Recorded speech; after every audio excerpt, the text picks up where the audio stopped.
Oh my god, are we back? No way he's back. We all thought he was a two-hit wonder, but we're back, and guess what day it is today? It's fucking arm day. It is also a beautiful day with a temperature of 20 degrees Celsius. I don't know if you could see. I woke up like 20 minutes ago. Now I'm gonna shower and go get some food, go grab some lunch. Now I've been trying to figure out what I wanted to do today, whether I want to do just a gym video like the second to last one I think that's posted, or just like the first one, just the real talk. But I think I can mix them both. I think I can do gym and real talk all in one video. So we're gonna try doing that today. I don't know if I'll be successful, but I'm confident. I believe in myself. And we're back at the gym for an arm day. Today we're starting out with the tricep pushdowns. We're warming up with 50% of our working weight. Beautiful warm up. An optimal exercise to warm up with. You know what I also realized? I'm wearing the same stringer I did last time we filmed. I wore it, washed it, and then wore it, and then wore it again. It's weird because stringers don't get as smelly. Listen, I'm not gonna lie, as a man, the way I check whether my clothes are clean or not is by picking it up and going, and if it doesn't smell, if it smells normal, throw it back in the fucking closet. And the stringers never smell bad. As you can tell, some of the content in this video is recorded on site, but most of it is a voiceover because of copyright reasons. Dude, I haven't charged this mic since I bought this mic, and it comes with a battery. That's the thing. It's not like a plug and play mic. Yeah, it comes with a battery. It's like an Xbox control. I don't know, AA. Double A? Yeah, it's like a AA battery. This camera, I've probably charged this camera like 50 times over the course of the whole camera. So imagine like how much I would have to charge the mic. That's why every time I record, I'm like, fuck, dude, is this gonna be the day? Now we're moving on to, I think, our working set. Again, I completely forget the weights. The weights are on the screen though. Those heavy partials at the end, making sure we get every single milliliter of juice out of those fucking muscles for optimal growth. Look at Gabe's form there. Beautiful. Taking it to absolute failure like a good man. Honestly, I'm not gonna lie, I was watching a Sam Sulik video today to see what he does, like during the thing. Yeah, and stuff like that. Yeah. I realized that every time he does a set, like in between each set, like not exercise, set, he switches the angle. I never understood why, but I think it's for viewer attention. But I think our solution to that is to just cut a lot, like not include the whole set, cut it off. Now again, we're moving on to the second set of these tricep pushdowns.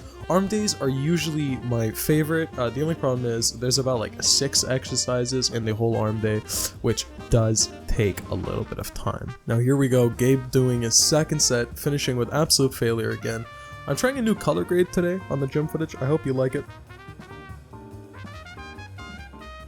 But there we go, we slapped a 5-pound plate on the machine. But here we go, some easy reps. Really pushing that to failure. And yeah, there isn't much to say about these tricep pushdowns. You just want to remember, don't shrug your shoulders up too much.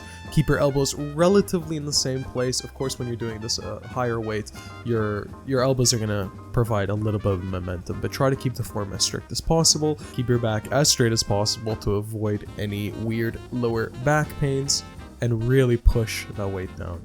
Here we have Gabe doing a easy bar bicep cable curl. Damn, that's a long name. But I personally have maxed out this stack, so I've stopped doing these and I do these unilaterally now. Good. That's as good as it gets. Now, here is a quick tip. I use these hard-ass parts of the machine to support my elbow.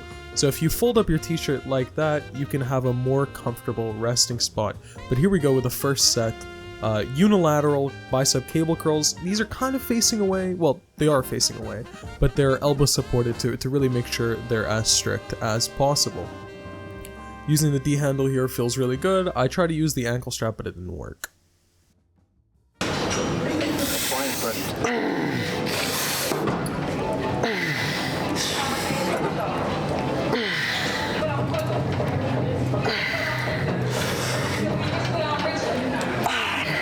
As you can tell, these really tear your biceps into pieces.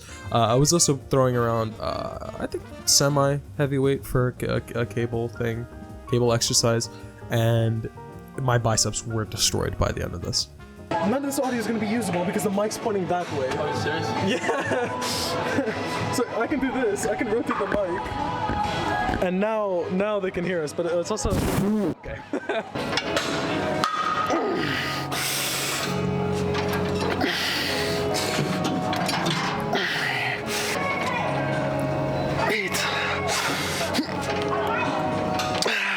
It didn't tear. We're still intact. Stretch marks are expanding very quickly though, which is beautiful. Oh my god, this is very close up. So yeah, this exercise is probably my current favorite for the biceps. As you can see, the biceps absolutely get pumped. The only problem is my bicep vein is still not popping out, which is making me a little depressed, but it's okay. Everything in its due time. You can tell my body's getting red just doing those bicep curls, but here we go, moving on to the side delts, the lateral delts, the most important, arguably the most important part of the delt because it really gives you that 3D look. Here is me explaining the physics behind why I can lift heavier weights on this exercise than Gabe did. And it's because the strap is closer to my elbow, meaning that the resistance is coming closer to the joint or the pivot point, if I remember correctly, meaning you can lift a heavier weight with less resistance. I personally put it at that part of my elbow because if I put it too high up on my forearm, I started noticing that I started getting a forearm pain. I think I had acute tendonitis or something, and this alleviated the pain completely and let me focus purely on the side delts.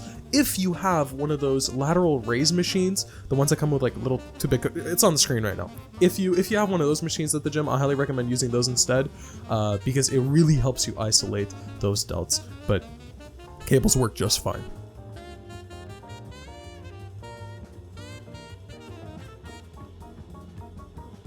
Now moving on to my, I think, second set, I personally like holding on to the cable. I guess it's not really the cable, the structure that supports the cable, and leaning a little bit. It helps me really get more range of motion and feel the burn when my when my lateral shoulder head is more stretched. Hopefully achieving some more stretched mediated hypertrophy. Or what the fuck? Stretch mediated hypertrophy, increasing muscle size in the long run, hopefully. Here we have Gabe doing his sets, looking like a stud. Look at those bicep veins, holy fuck, dude, oh my god. A heroin addict's dream. The only problem with this is the setup is a little uncomfortable, but as long as you're using the ankle straps, everything is great. It feels beautiful. Here's me using a little bit of momentum, actually. I'm moving my body hella, but it's okay. I still feel the incredible burn on my side delts, meaning they're still working. And hey, throwing in some traps never killed anyone. Now, moving on to the unilateral tricep pushdowns. These are also another fan favorite of mine. Putting the elbow, you want to make sure you really stick that elbow behind your torso and really activate your scapula. I don't know if you can see it here, probably because there's still a little bit of fat on me. But you really contract all three heads of the tricep. Now, you could do this another way by putting your arm on above your head and doing overhead tricep push-ups, I guess, press up, push-downs. But the only reason I don't is because my elbow starts making some funny sounds when that happens. So we avoid those now. Here's Gabe doing it. Beautiful side profile. Oh my god, man. It's me helping him see his tricep a little bit more.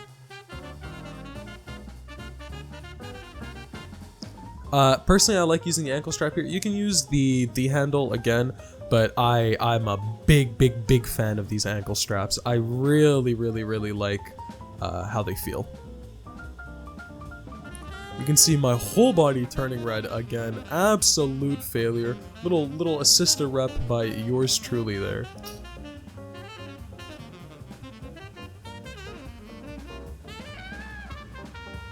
Now typically I'll do 3 sets for each exercise and I'll alternate. So I'll do 1 bicep, 1 tricep, 1 delt, 1 bicep, 1 tricep, 1 delt. As to ensure that I reach failure and I work each muscle group well enough and give it enough rest. Now here is a new exercise that I tried today, which is unilateral D-handle hammer curls on the cable. Crazy exercise. You can see the bicep vein pop out a little bit there. But this is actually a beautiful exercise. I actually really loved it.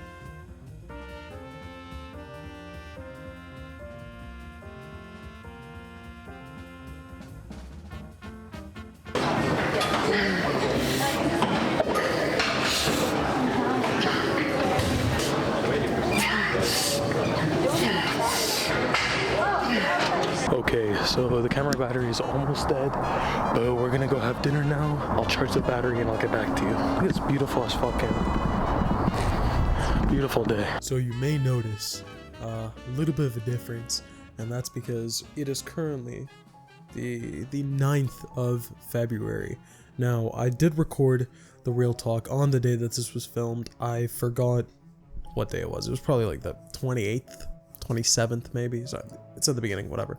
But I was editing it now, and I was watching it back, and I didn't quite think I delivered the message as concisely or as well as I thought I could have. So we're quickly retaking this video, and hopefully the end product now will be something I'm more happy with. Now the topic of this real talk is going to be discipline. I think discipline is a crucial thing and something I've been lacking for a majority of my life. But I think nowadays I have got a way better grasp on discipline than I did before, and I would like to maybe inspire at least or convince some of you to partake more in discipline. Now, I will not pretend that like I have mastered it and I'm still say quite undisciplined. Maybe I'm being a little harsh on myself, but I still use my phone a lot in bed when I could be doing other more productive things, and I haven't reached peak productivity. However, I think I understand discipline way better now, and I am currently in the process of becoming the most disciplined person I think I can and ought to be. Now, before we jump right into it, I wanted to quickly define what I think discipline is. The definition that I will be using for this real talk for what discipline is discipline is the ability to do a hard thing which you know in the long run will improve your life. That's it. Discipline is being able to do the hard thing in the short run in hopes of achieving some long-term success or long-term thing that you want to have. For example, discipline is being able to go to the gym every single day if you want a more aesthetic physique. Basic, simple definition of discipline, but I think it is the best one. Now, discipline is inherently hard because, of course, it's doing a thing not necessarily that you don't want to do, but that you recognize is difficult, or more difficult than not doing it,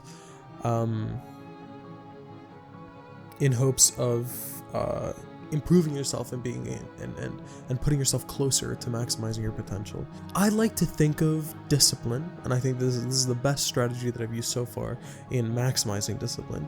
But discipline is kind of like going to the gym, but in your head. Now, what do I mean by this? Well, traditionally, at least for hypertrophy or strength training, the gym is resistance training, right? You go to the gym, you pick a weight that's harder than normal, or I guess you could also use your own body weight as resistance for calisthenics or whatever.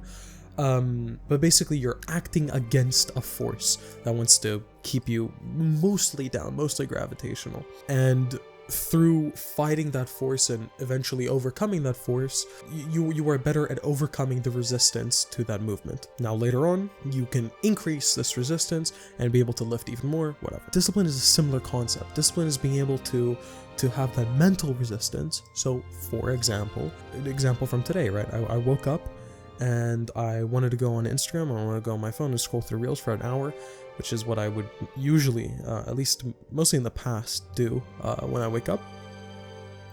And that is the easier thing, right? That is just laying in bed and mindlessly scrolling through your phone. However, I listened to that little voice in the back of my head that told me maybe you should get up and edit. And that I did. So I had this obstacle, which was getting up and editing is more work and it is harder than not getting up and editing. And I overcame this obstacle. And the more you do this, the stronger your brain gets and the easier you'll be able to integrate it into your life. Any obstacle you face, any difficult decision you need to make is an opportunity for you to increase your discipline and mental rigidity. Any weight you lift is an opportunity to increase your muscle size, right? All of these things that we traditionally see as obstacles, all of these like, for example, let's take an extreme example. Oh, my parent just died, or oh, I just lost my house in a fire, or oh, I just had a massive divorce. We could see these difficulties and these problems as walls that now they just hit us, where we fall into the ground and we're depressed and we're crying on the floor. Or we can see these walls as obstacles that are merely there so we can overcome them and therefore be stronger. So the next wall that comes, you'll be able to jump it. You know, but then people take this to the extreme, right? I like to bring up people like David Goggins, for example, when it comes to this. Some people will then say, okay, if all difficulties and all problems are obstacles, and the more I overcome, the better I become, I ought to face obstacles, insurmountable obstacles, every single waking moment of my life. So I'll wake up, I'll run a 10K, run a half marathon, take an hour ice bath, eat a very primitive carnivore breakfast, get up, run to work, be at work for 27 hours every day, get back, make some money, kiss my 7 wives goodnight, run another half marathon, and then go to sleep. I mean, sure, like, some people can live this life. Some people can work this hard and come out on top, right? Again, look at people like David Goggins. However, you are probably not like that for the simple reason that you're watching this video, right? I don't think a person like David Goggins would be watching this video. David Goggins is probably busy doing push-ups. Now, this doesn't mean you should close this video and live his life, because we have to know ourselves, right? We have to be able to recognize that sometimes we have to stop. Sometimes we have to put the weight down, call it a day, and rest, because rest is as important as training hard. You could train hard every single day, the whole day, and you will get smaller. You will not get bigger. Your muscles will literally start breaking down, because for the simple fact that everything has its limits, including, some of you don't want to hear this, including discipline. One has to be able to recognize that it's time for a break. You know, throughout the day, I will make these difficult choices. Throughout the day, I will go to the gym and train super hard. But you fucking bet that in between sets, I'm up and I'm goofing around with my friends. Because I can't live my life like that. I can't live my life in the Sigma Batman arc where all I do is work, serious, work, serious. Like, that is not a happy life. If that's a happy life for you, then most probably you're lying to yourself. But if not, you're built different, bro. I don't know what to tell you. You know, throughout the day, I will make these difficult choices. But at the end of the day, sometimes I'll smoke some weed right before I go to sleep. Like, it is okay to take these breaks. It is okay to make your life easier sometimes, right? You don't always have to go full Giga Chad Sigma super hard for every goal. You won't achieve it, because there's this little thing that most of us, especially those who are trying to improve themselves, kind of overlook sometimes, which is burnout, right? The reason why I haven't experienced burnout yet at the gym is because, honestly, going to the gym makes me really happy. It's not this Sigma arc Batman thing where I go to the gym and I hate it, but I'm doing it because I want to get bigger, I want to get stronger, I want to get better. Like, yeah, I do want to get stronger. I do want to look better. I do want to become a better person. But I also enjoy, like, talking to my friends at the gym. I also see this gym as not only this workplace, but also this playground, right? We have to live life somewhere in the middle. You know, we can't be the drug addict in the street, like shooting up heroin every single day, and just living a incredibly hedonistic life. But we also can't be the opposite. We can't we can't lock ourselves out of any pleasure and all pleasure in the world. You know, the nofap or dopamine detox or having zero pleasures in life to truly become the strong alpha man you want to be. Like, you can do that, bro. But like, speedrun depression any percent, right? Like, you are not gonna live long living that kind of life. Now again, some of you will, some of you are built different, some of you are fucking cracked. And props to you. But if you are, I don't know why you're watching this video, because you clearly have it all down. You have it all figured out. A big part of discipline is being able to recognize what a burnout is and how much you can push yourself until you burn out, and staying away from that limit. Discipline is recognizing that discipline also has its limits. Discipline itself is not meant to be torture. You're not meant to hate it. You're meant to actually love it. You're meant to be happy. A disciplined person is not an unhappy one. A disciplined person is a happy one. You know, there's a quote that resonates a lot with me. And I've heard a couple of times from a couple of different people. I don't know the origin of it. But a man who loves walking will walk further than a man who loves a destination. If you wake up every morning and you go to the mirror and you expect to see Mr. fucking Olympia, you will be disappointed every single morning, unless your name is literally Chris Bumstead. You can't do that instantly. You can't have this expectation of the end goal. You have to look in the mirror and be happy with that 1% change you were making every single day. Now, of course, some days you'll have worse days, but look at it in the long run. Like, look at yourself 5 years ago. If you are not in a better position than you were 5 years ago, there is a serious problem there that I don't think this video will help you achieve. Maybe the rest of my YouTube channel, if I develop it more, maybe, and I hope that could help you, but you need to take a serious look at your life. But for the 99% of us, it is better, right? 5 years ago, you were objectively worse off. Whether you have increased in knowledge, whether you have increased in intelligence, you've had more experiences, and inevitably, you have to be incredibly close-minded, or let's say developmentally challenged to not improve from your experiences. Like, right, even if you don't know it consciously, you have learned things throughout these years and you have become a better person. You know, we have to fall in love with the daily improvement. You have to love the journey. You have to. Without loving the journey, you will not reach that end goal. It doesn't matter how much you fucking love the end goal, it just won't be attainable. You'll never reach it. The difference between me, a guy who works out 6 to unfortunately 7 days a week, sometimes, at the gym, and a guy who goes to the gym fucking 7 days a week for like 2 weeks and then stops going, is that I love going to the gym. I love going to the 3 hours that it takes me to do the gym every day. I love sitting at the end of the day and looking over my progress spreadsheet and putting all those little numbers in. I've trained myself to love this because I recognize that without this love, without this passion for the everyday challenge of getting up and going to the gym, I'm not doing it. There's no way I would still be going to the gym if I didn't love it. I will look in the mirror and be like, yo, I'm smaller today than yesterday. And? Why does that mean I can't work out? Working out is fun. I love working out. It's a beautiful thing.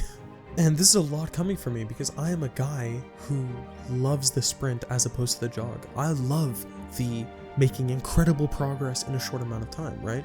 I mean, look at me now, before and after going to the gym. Like, I've been working out for like 4 months, and I've made a lot of progress because I've devoted myself to it. But I also recognize that this is a long game. My biggest flaw, maybe not anymore, but definitely before, my greatest flaw was that I couldn't play the long game. I can't wait. Like, look at me. I'm 19, and I've already like accumulated like insane experiences that like most people wouldn't until their 30s. Like, I've been in like 3 long-term relationships where I've lived with my partner, basically all 3 of them. I've written book-length research documents on politics, on philosophy, on even things like genetics. I literally, as a 16 to 17-year-old, I had debates with PhD geneticists on like race realism. What the fuck was I doing? I don't like wasting time. I don't like waiting for the right moment. I like doing that shit now. And that's something I've always had. I've never had patience for the long run. But of course, I've also been an incredibly depressed person, because my lack of patience also makes me really upset that I haven't reached the top level of whatever I'm doing. Because I am not at the top 1% yet of what I am doing. I am depressed. And that's why I can't do that anymore. That's why I'm happy now that I've stopped looking at it that way. Yeah, maybe I'm not in the top 1% of fucking athletes in the world. Maybe I'm not the top 1% of bodybuilders in the world. But I am in the top 1% of bodybuilders every single day. I make more progress every day at the gym than a majority of people. I know that. I have that win. The daily win. That win is far more important than the long run win. It's because I make that conscious decision that every single day I'm going to wake up, I'm going to be 1% better than the day I was before. You know, some days we have those failures, some days we have those setbacks, but you are more than that setback. I mean, when you look back and you look at the mountains that you fucking climbed, it is insane. Again, going back to the previous video, my experiences with depression, like, on God, I did not think I was going to be alive at 18. Like, the fact that I'm just alive right now is an incredible accomplishment that I'm really proud of. But this all goes back to discipline. It all goes back to overcoming those small obstacles every single day, and that's how you build that mental fortitude. Discipline isn't just the grind. It's not just grinding until you fucking die, right? But it's also not doing nothing. Discipline exists somewhere in the middle. You know, we have a duty, a moral obligation to ourselves to become the best version of ourselves that we can be. And one cannot achieve that, most cannot achieve that by fully committing to this grind sigma Batman mindset. It's not achievable, it's not doable, it's not feasible, it's not possible. We ought to live our lives somewhere in the middle. The middle is where virtue lies. I don't know if Aristotle said this or any other philosopher, but I'm saying this shit now, okay, boy? Life and victory and happiness, fulfillment, all good that you can imagine exists right in the fucking middle. Pleasures exist in the extremes, but that long-term pleasure, that long-term fulfillment is always in the middle. Like I think I've said before, probably not on video, but definitely fucking somewhere, one of the best decisions I've ever made in my life was starting to smoke weed. It opened up a part of my mind that I thought was always going to be inaccessible and I never wanted to access, and I haven't regretted that a day in my life. But one of the best decisions I've ever made in my life too was to cut out weed and to at least moderate it. Now you say, how can starting something and also ending it both be the best things? Discipline isn't this one size fits all. Discipline has to be applied to every individual case. Personally for me, I was very lucky that my relationship with weed has always been pretty healthy. I never saw weed as an escapist tool. I mean, that's why I don't even drink. I don't remember the last time I drank. Probably like a fucking winter break? No, I don't think I even drank on winter break. Maybe a sip of champagne. I don't like alcohol. Alcohol, I see, and I think objectively is an escapist drug. I've never met anyone that drinks alcohol to remember. It's always to forget.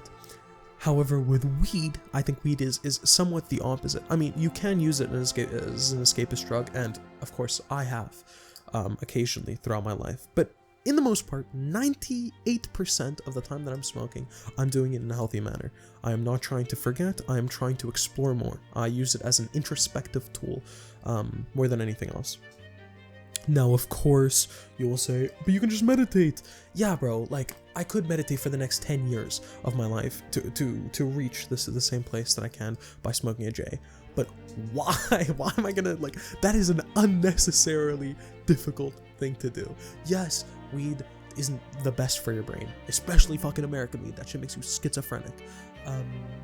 However, I've noticed no cognitive decline, I've noticed no speed, I've noticed no memory problems, I've noticed no difficulties or problems that have arisen from weed. And remember, all problems are obstacles if you have the tools to overcome them, okay?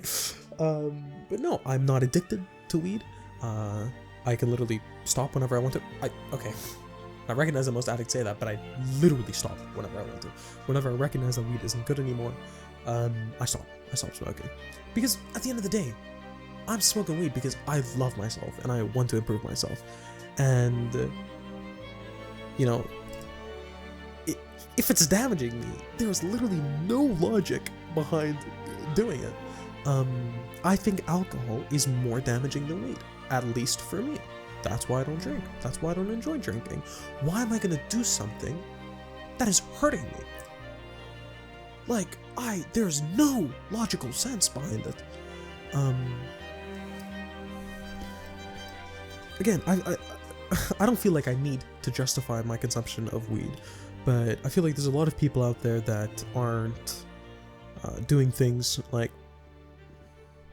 Again, I don't feel the need to justify my smoking of the cannabis. However, I think it is an important lesson, right? Work hard, play hard, rest hard. We ought to... We have that duty to ourselves to improve ourselves, but I can't improve myself if I'm not resting the adequate amount, right? If I'm not chilling enough, I'm not improving enough.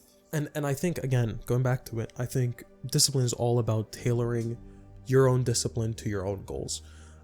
Currently, I think my greatest goal as of filming this is filming and editing and producing quality content that I can upload onto the interwebs and be proud of. Because again, I've lived my whole life consuming. I want to start producing. I've had enough of consuming other people's dog shit content, okay? I'm gonna make some dog shit content now. It's my turn. But I can't be doing that if I'm baked all of the time. This real talk would have gone very differently if I didn't go outside before, if I didn't sit by the trees, eat a little something, and write a broad overview of what I was gonna do. If instead I was at home, well, where I am now, and I was just hitting my pen and then talking, like, this would have been a very different conversation. But to meet this goal, I don't really have to take 7 ice baths a day. I don't have to run a marathon every single day to meet this goal. That's just not interesting to me. That's just not part of becoming the best version of myself. Maybe later on in life, I will adjust my goals to fit that, and I will adjust my behavior to partake more in stuff like that. But right now, fucking irrelevant. I don't care. Why am I gonna do that? Remember this duty to yourself. Becoming the best version of yourself is a duty. You must do that. It's not a, oh, maybe I want to improve. No, self-improvement is an absolute duty, a foundational duty that we all have to ourselves. And if you can't accomplish that with your current behavior, then it might be fucking time to change it. So I want to end this real talk with some actionable advice that you can implement into your day-to-day life. Because of course I can give you as many platitudes as you want, but listening to this won't make a difference to your life. So I do want to make a genuine difference in other people's lives, and I hope this video has somewhat done that. But the last thing I want to say is, the next time you think to yourself, I have this project due, or I have to edit, or I have to make this, or I have to do this or that, and I don't feel like doing it. I don't feel like going to the gym today. Today I'm low-key tired or whatever. You make up whatever excuse you want. If it's valid, so be it. But you know, you secretly, deep down, you know what is a valid excuse and what isn't. So be true to yourself next time. Really think, like, why? Why am I making that choice? You know? Would you rather do the hard thing right now and live an easy life afterwards because of the fortitude that you have built for your mind and the discipline that you've built? Would you rather do the easy thing now and live a hard life of depression and pain and regret? Would you rather wake up today, go to the gym, and then have some dinner, talk to your friends, and smoke some weed after? Or would you rather smoke some weed, eat some food, look at yourself in the mirror, think you're a fat piece of shit, a dirty pig, and go to sleep and cry yourself to sleep? It's your decision, man. It's your fucking life. The only thing I can really say is that the latter is far better than the former. As someone who's been through both, I can highly advise that you should probably go to the gym. You should probably work hard, and then you can do the same things after, right? You can have fun. You can go out and drink. You can stay in and smoke. Just remember, nobody's gonna take care of you if you don't take care of yourself. You are the #1 person in your life, and you are the #1 person you should be taking care of. Like they say on fucking flights, put on your own mask before you help someone else. You got this, brother. Hang in there. I believe that in the end, you will pull through whatever you're going through right now, and you will be a better person because of it. Tomorrow, wake up and commit to becoming a better version than you were the day before. But yeah, thank you so much for listening, and I hope you've improved in some way because of this conversation. I know I have. even these conversations, even talking to other people about it, really helps ingrain it into my own mind and improve myself. I hope you have a beautiful day, and I hope you achieve everything that you want to achieve in your life. And if no one else believes in you, I believe in you. Oof.